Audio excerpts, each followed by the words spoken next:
गुणातीतोऽक्षरं ब्रह्म भगवान् पुरुषोत्तमः जनो जानिदं सत्यं मुच्यते भवबन्धनात् अमर वारसो गुणातीतથી સતત ચાલતો શ્રીહરિતણો ભગતજી અને શાસ્ત્રી યોગીજી પ્રમુખ સ્વામીને શ્રી મહંતથી પ્રમુખ સ્વામીને શ્રી મહંતથી શ્રી સ્વામિનારાયણ ભગવાનની જય, અક્ષર પુરુષોત્તમ મહારાજની જય, ગુણાતીતાનંદ સ્વામી મહારાજની જય, પ્રમુખ સ્વામી મહારાજની જય, પ્રગટ ગુરુ હરિ મહંત સ્વામી મહારાજની જય, સુરત અક્ષરધામ મહોત્સવની જય. દરેક દિવ્ય હરિભક્તોને ભાવથી જય સ્વામી નારાયણ. મૂળ અનાદિ અક્ષર બ્રહ્મ એવા ગુણાતીતાનંદ સ્વામીની શું જરૂર છે એ વિષય ઉપર આપણે પ્રવચન સાંભળ્યું.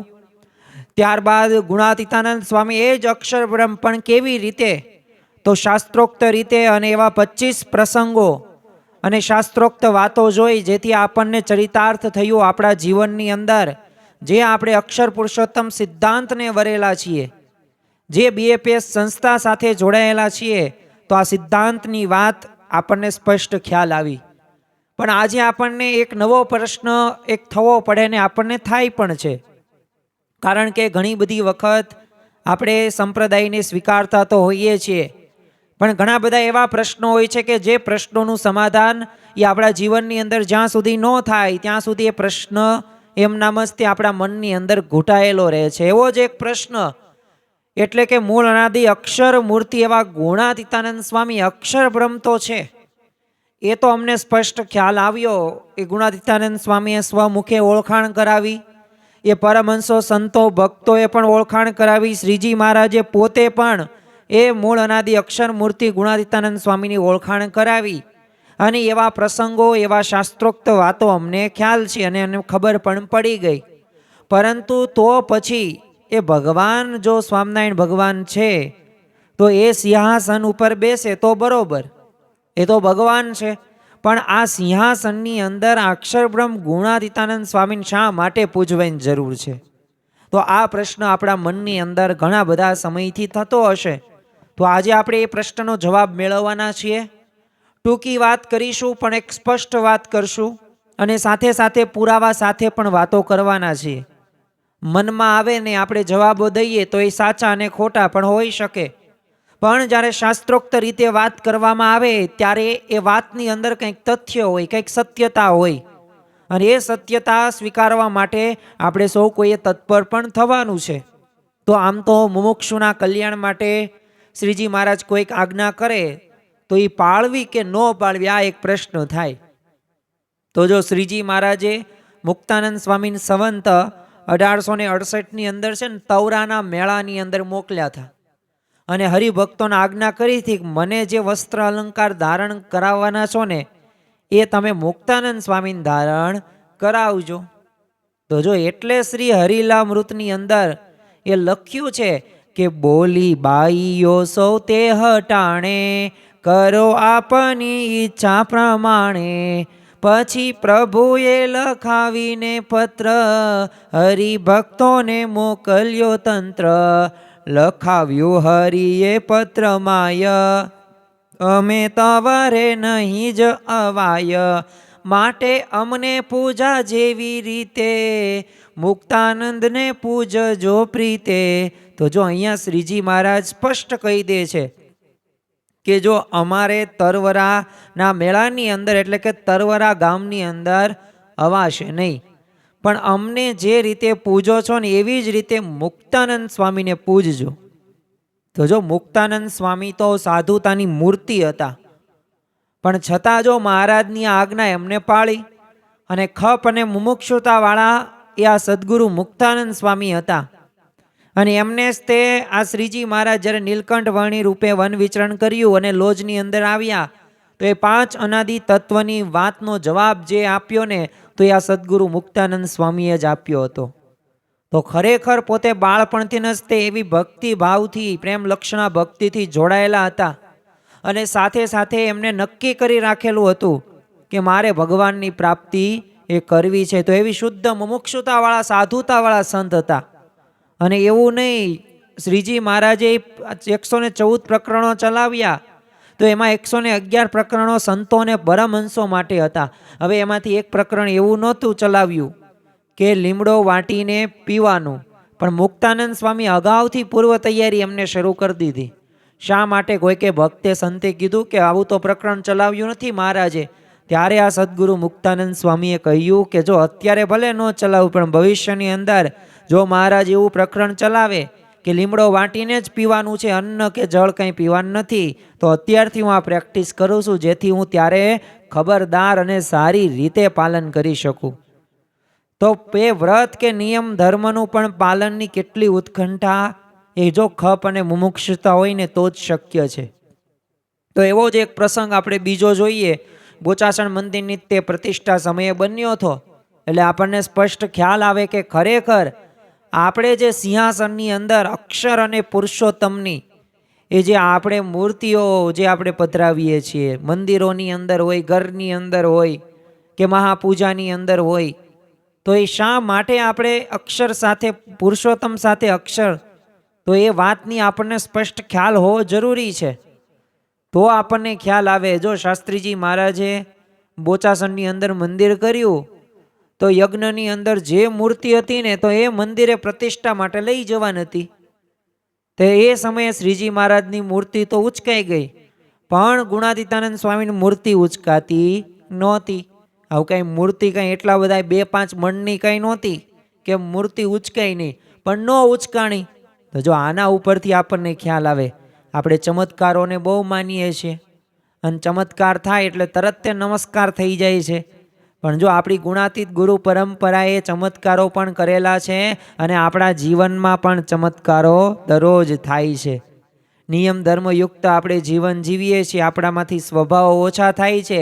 આના જેવો મોટો ચમત્કાર બીજો કયો હોઈ શકે?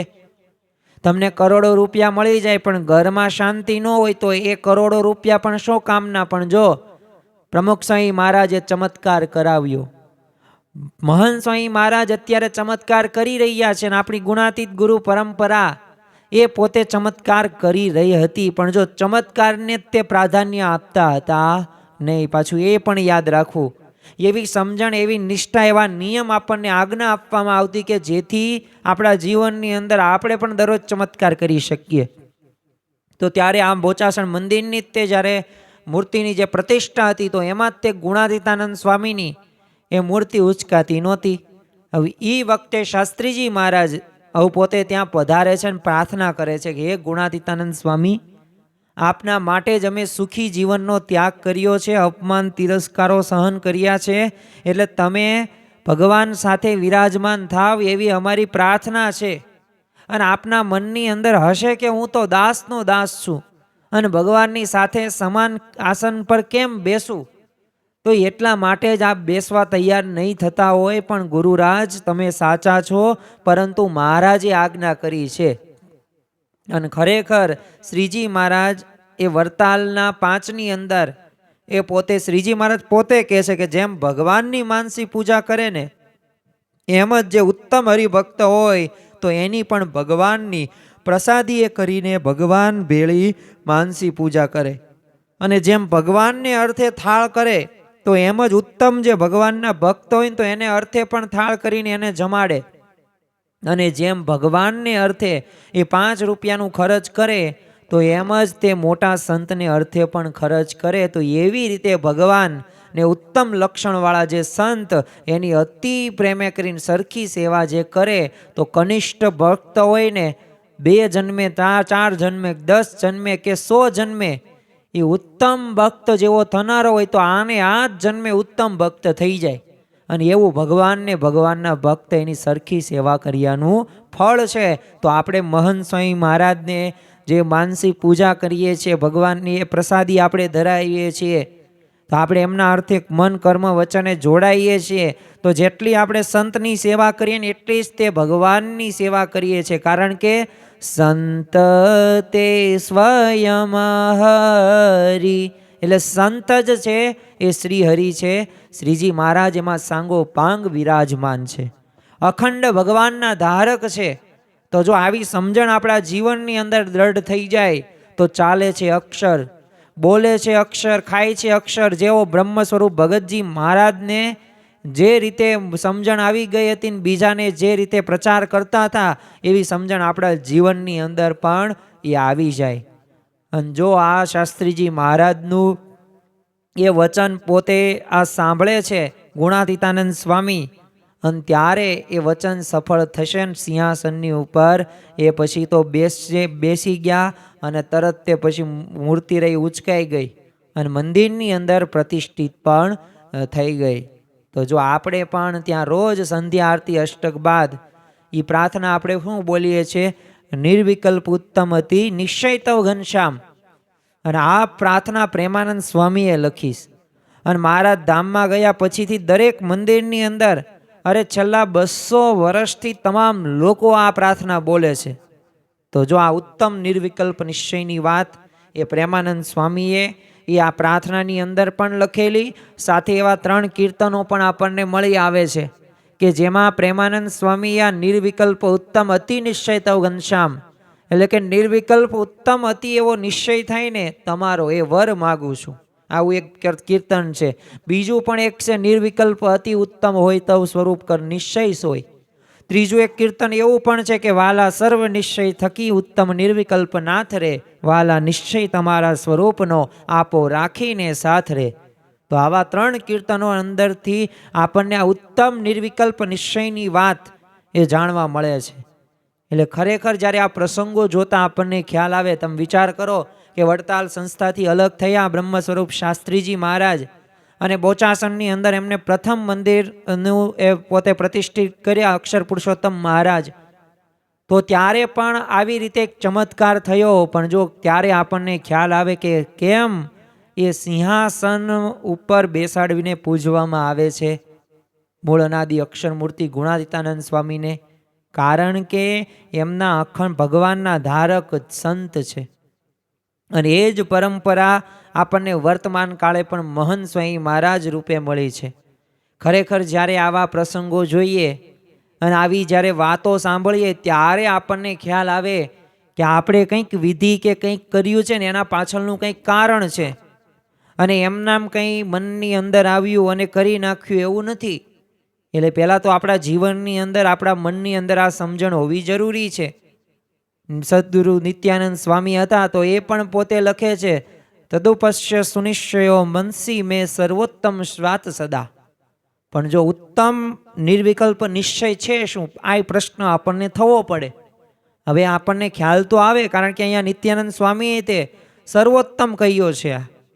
અને આ એક વખત નિશ્ચય થઈ જાય એટલે મહાત્મ જ્ઞાન યુક્ત નિશ્ચય હોય, દ્રઢ આશરો હોય, એ માન અપમાનમાં સ્થિરતા હોય, એ દરેકની અંદર આપણે સંવર્તીએ છીએ. આપણે થોડાક સંદર્ભો જોઈએ, વચનામૃતના 2 એવા સંદર્ભો જોઈએ જેથી આપણને ખ્યાલ આવે. તો વચનામૃત લોયાનું 12મું, તો એની અંદર શ્રીજી મહારાજ કહે છે કે અષ્ટાવરણે યુક્ત એવા જે કોટી કોટી બ્રહ્માંડ તે જે અક્ષરને વિશે અણુની પેઠે જણાય છે, એવું જે પુરુષોત્તમ નારાયણ રૂપનું ધામરૂપ અક્ષર તે રૂપે પોતે રહ્યો થકો એ પુરુષોત્તમની ઉપાસના કરે તેને ઉત્તમ નિર્વિકલ્પ નિશ્ચયવાળો કહીએ. તો જો અહીંયા પણ મહારાજે સ્પષ્ટ આપણને આદેશ આપી દીધો છે કે અક્ષર એટલે કોણ? તો અક્ષર એટલે સત્પુરુષ બ્રહ્મ. તો એ બ્રહ્મની અંદર, એ અક્ષરની અંદર એ શ્રીજી મહારાજ એ પોતે રહ્યા છે.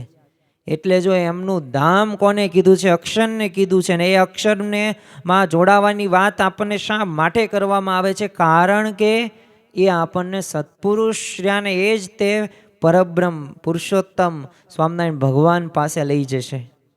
અને બ્રહ્મ જ પરબ્રહ્મનો સેતુ સમાન છે. સેતુની ઉપમા આપવામાં આવી છે. 5 અનાદિ તત્વોમાં જીવ, ઈશ્વર, માયા, બ્રહ્મ અને પરબ્રહ્મ. જીવ તો અનાદિથી અટવાય છે માયાથી, પણ તો આ માયાથી પર કોણ છે? તો બ્રહ્મ છે. અને આ બ્રહ્મને જે આપણે ઓળખી રહીએ અને એવો બ્રહ્મ ભાવ લઈએ, એવી બ્રાહ્મી સ્થિતિ આપણે પ્રાપ્ત કરીએ તો અવશ્ય આપણે પરબ્રહ્મની ભક્તિ એ કરી શકીએ. શુકાનંદ સ્વામીએ તેમની વાતોની અંદર પોતે લખે છે કે અક્ષરને વિશે અનંત કોટી બ્રહ્માંડો પરમાણુ સરખા જણાય અને એવા એ મોટા અક્ષર છે અને અક્ષર ભગવાનના અલૌકિક મહિમા સમજે છે અને શ્રીજી મહારાજની સેવામાં અખંડ રહ્યા છે અને શ્રીજી મહારાજના અતિ ઉત્તમ નિર્વિકલ્પ નિશ્ચયવાળા છે અને અતિ ઉત્તમ નિર્વિકલ્પ સ્થિતિવાળા છે અને માયાના એ આવરણે રહિત છે.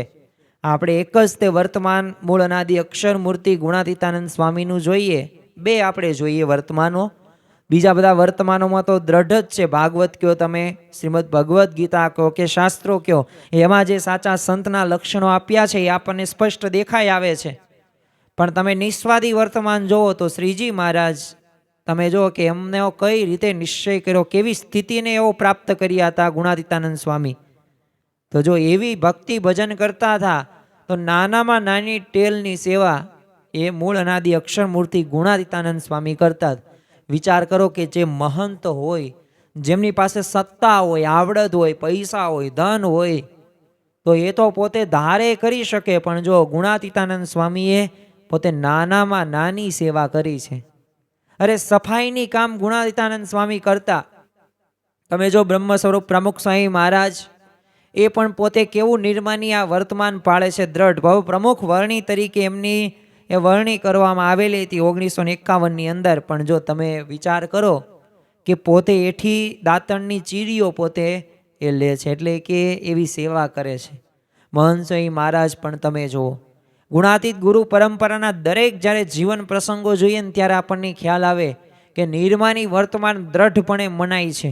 ગુણાતીતાનંદ સ્વામી નિર્માનીની જેમ નિસ્વાદી બાજરાનો રોટલો, છાશ ને મીઠું ઘણા બધા વર્ષો સુધી, અરે તમે મહંત સ્વામી મહારાજ તમે જો, મિષ્ટાનો હોય, 32 ભાતના પકવાનો હોય તો ખાવાનું ટેસ્ટ કરવાનું મન થાય.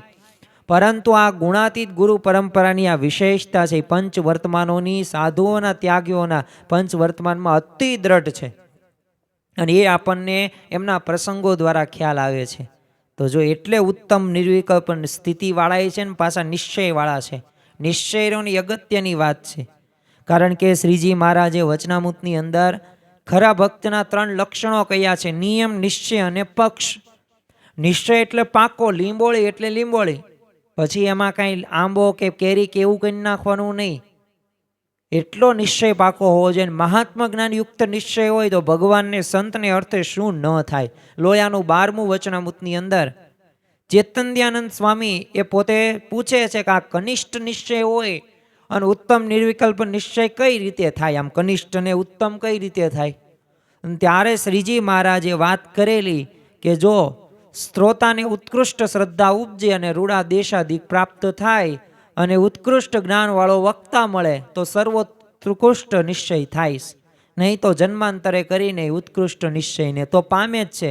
પણ જો એવા જ્ઞાનવાળા વક્તા, સર્વોત્કૃષ્ટ નિશ્ચયવાળા એ જો પ્રાપ્તિ થાય તો આપણને પણ એવો ઉત્કૃષ્ટ ઉત્તમ નિર્વિકલ્પ નિશ્ચય પાકો થઈ જાય. એટલે આ જો અઘરી વાતો છે, થોડીક સમજવામાં આપણને આમ કહેવાય ને કે કોઈક બલ્બ હોય એ થોડીક મિનિટ પછી તમે શરૂ કરો ને પછી પ્રકાશ આપે. અમુક બલ્બ કહેવાય 3-4 કલાકે, અમુક વાર તાત્કાલિક પણ થઈ જાય. એમાં આપણા બધાની કેપેસિટી અલગ અલગ છે, પણ જો આ વાતને સમજવી જરૂરી છે. કારણ કે આ ઉત્તમ નિર્વિકલ્પ નિશ્ચય બધા જ માગે છે, પરંતુ એ તમારી સામે બેઠા હોય, ઊભા હોય તો ચોક્કસ આપણને ફાયદો થાય ને આનંદ થાય ને. તો આપણે કેટલા ભાગ્યશાળી છીએ. આ ચોખ્ખું સમજાય એવું જ છે.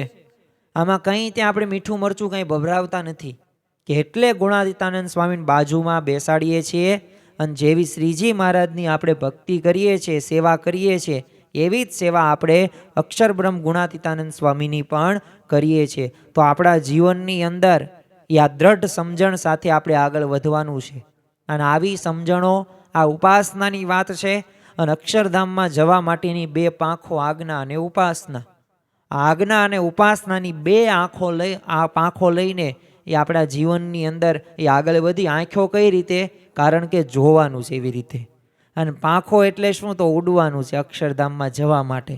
તો આંખો અને પાંખો સમાન એ આજ્ઞા અને ઉપાસના આપણા જીવનની અંદર દ્રઢ થાય અને વધુમાં વધુ આ જ્ઞાનને, આ ઉપાસનાને, આ આજ્ઞાને એ આપણે બધાઈને કહીએ અને આપણે અંતરની અંદર ઉતારીને અખંડ શાંતિ આપણે અનુભવીએ. એ જ આજના દિવસે પ્રાર્થના. શ્રી સ્વામિનારાયણ ભગવાનની જય.